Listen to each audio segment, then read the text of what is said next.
In this class, we are going to learn about using one more action in integration that is called as data stitch.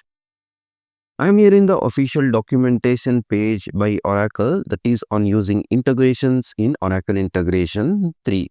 Suppose if you are building the complex assignment statements, then we can make use of the data stitch action in our Oracle Integration Gen 3. The data stitch action supports the scalar as well as the complex type variables, that means the arrays, objects, and also the simple data types like the string, number, so on and so forth. So here is the quick comparison between the mapper and the data stitch, where the data stitch will stitch and where the mapper. You can have a look at this table for more details. Basically, there are three offerings or the operations in the data stitch. That is the append. We can append the data to the payload using this append operation. We can assign, that is the fresh assignment, into the variable using this assign operation, as well as we can remove a node within the payload or the entire payload itself from the variable. So these things we can achieve as of now at the time of recording this class. So without wasting much time, let's head over to our integration. I have created a very simple integration over here, which is having the trigger. So in the trigger, I am exposing this integration to accept a transactions input that is in the JSON. So here is the sample JSON which I am accepting from my user when they invoke the integration. Basically, this is the JSON consisting of the transactions array. That is, I am considering that there are few transactions of a specific type, like the purchase, and here if you see it is a refund and withdrawal, and we are having this deposit, the transfer, the cashback, subscription, so on and so forth over here. Now for demonstration purpose, what I will do is, when my integration is getting invoked, I will be getting nearly 20 transactions. So here is the array of 20 objects having the 20 unique transactions. So I will be separating out from here the purchase and the cashback. That is at the end, if you see over here, we are having the cashback as well. So I'm trying to separate cashback and the purchase, and I will try to put that into the separate variables using the data stitch, and I will append as and when I see the purchase transaction as well as the cashback. So in order to do that, I will first of all create the variables. If you go for the assign variable over here, we won't be able to create the variable of complex structure. You can either create the number or the string. Suppose if you want to create the complex variable, you have to click on X. Here we have to click on plus, and I will name this as G purchase. And the type, I will select this of type object, and I will make this of type our request, that is the request wrapper. You have to make sure you don't directly put the array over here. Suppose if you want to append the array, like the transaction in my case, then I have to put at least a parent of that over here, or the subparent. Anything would be fine. I will put the request wrapper so that the transaction is an array which is the child of this request wrapper. So this is for G purchase. I will make one more, that is the G cashback. And again, I will make this of type same, that is the request wrapper. Done. I have created couple of variables over here. These are also called as the global variables. Let me click on save. Now what I will do is I will loop over each record, because in the request I will be getting those transactions array. I will loop over one by one, and whenever I see the purchase, I will add to the purchase variable, and whenever I see the cashback, I will add to the cashback. I will name this as for each transactions. Click on approve, and I will drag and drop the repeating array from here, that is this one, and I will tell this as current transaction. Yeah, this should be sufficient, and tab out. Let me save this before going ahead. Let me just try to minimize, zoom out, sorry. Yeah, this should be fine. Now this for loop will iterate over each record by record like this, and it will try to carry out the transaction. Now I will put the switch condition. I will put the switch, and I will basically check whether that the particular record is purchase or the cashback. So in order to do that, I will expand this, and I will just put the type, because the transaction type is available over here under the type. I will type over here is equal to, and within the quotes, I will write purchase. Done. One condition is over. I will add one more condition, that's over add and the route. So here I will again check whether this transaction is of type cashback. So I'm trying to create couple of flows over here based on the transaction type cashback. Let me just verify the spelling so that it should match exactly. Copy and I will paste it over here. Done. Two flows I have created within the switch, that is one is for cashback and another is for the purchase. I think it's not saved over here. Yeah, I think it's not saved. Let me just manually type it. Yeah, done. Let me just tab out. Now what I will do is I will drag and drop the data stitch action from here, or else I can just search for data stitch, just add it. So I have added this in the route 1. What I will do is I will try to add over here. For that, what we have to do is, suppose if you want to append one by one the purchase records, we have to first of all locate the global variable which we have created, that is the G purchase. Just drag and drop it over in here, that is the transactions. Next, I will try to append, as I'm trying to append one by one the transactions. Suppose if it is a purchase, so I have selected the purchase, request wrapper and the transactions. You have to select the array. If you see the mark over here, array, so we have to select the same symbol variable over here, that is up to transactions. Now I'm trying to append should be of object type of this transaction.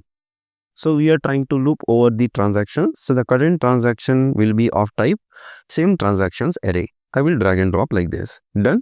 Let me just tab out. So if it is purchase, it will be adding to the purchase global variable. Now suppose if it is a cashback, what I will do is I will add the same to cashback variable. Let me just click on this variables and I will locate where is cashback. It's over here, and drag the transactions and I will append current transaction, that is to the cashback global variable. Done. So we have mapped purchased transaction types to the purchase global variable and the cashback to the cashback global variable. We will try to demonstrate the assign as well. I will write over here G and I will tell this as the duplicate purchase, and this is of type object, and I will make this of same type, that is the request wrapper. Done. About. Now what we will do is, after this switch, I will try to manually assign the value, that is the data stitch, and I will map over here, that is the duplicate purchase, where it is, it's over here. So you can map request wrapper assign, and what I'm trying to assign is G purchase request wrapper. So I will assign something like this. Done. So I have made the duplicate of this. Now I will try to remove one of the values using the one more operation, that is in the data stitch. I will go to data stitch, and here from the duplicate, what we will do is we will try to remove the value, that is I will try to remove the merchant name, that is from the first record. Suppose if you see, each transaction type is having the details which is holding the merchant information. If you look at the purchase, so for the duplicate we have assigned the purchase variable data. Now the merchant value we will try to remove from the first array, not from the second. So for that purpose, what I will do is I will just drag the merchant name like this, and we are interested in only the first transaction in this array. Because if the purchase we are having multiple purchase records in the request, then it will assign to duplicate. Only in the first record we are trying to remove, that is going for this one. And also I will show one more case wherein we will try to override the second merchant information, that is first merchant information we have removed, but the second one we will try to assign to a new value, that is BEENUM learning. Done. So we have completed almost all the operations over here. First of all, we have seen how to create the global variable by going over here, wherein we created couple of global variables, that is to store the purchase information, cashback, as well as the duplicate purchase orders. Then we made the data stitch action over here in order to append the purchase as well as the cashback records into their respective global variables. So this is what we had done. Next, what we have done is, next we have copied the purchase global variable, that is to the duplicate global variable which we created over here. Then we tried to show a couple of use cases how we can remove the particular node, that is the merchant, from the first transaction and override the second merchant information in the second account with the BEENUM learning. So this is what we have done over here. Now let's quickly activate and test the integration. My integration has been activated successfully. Let me click on run.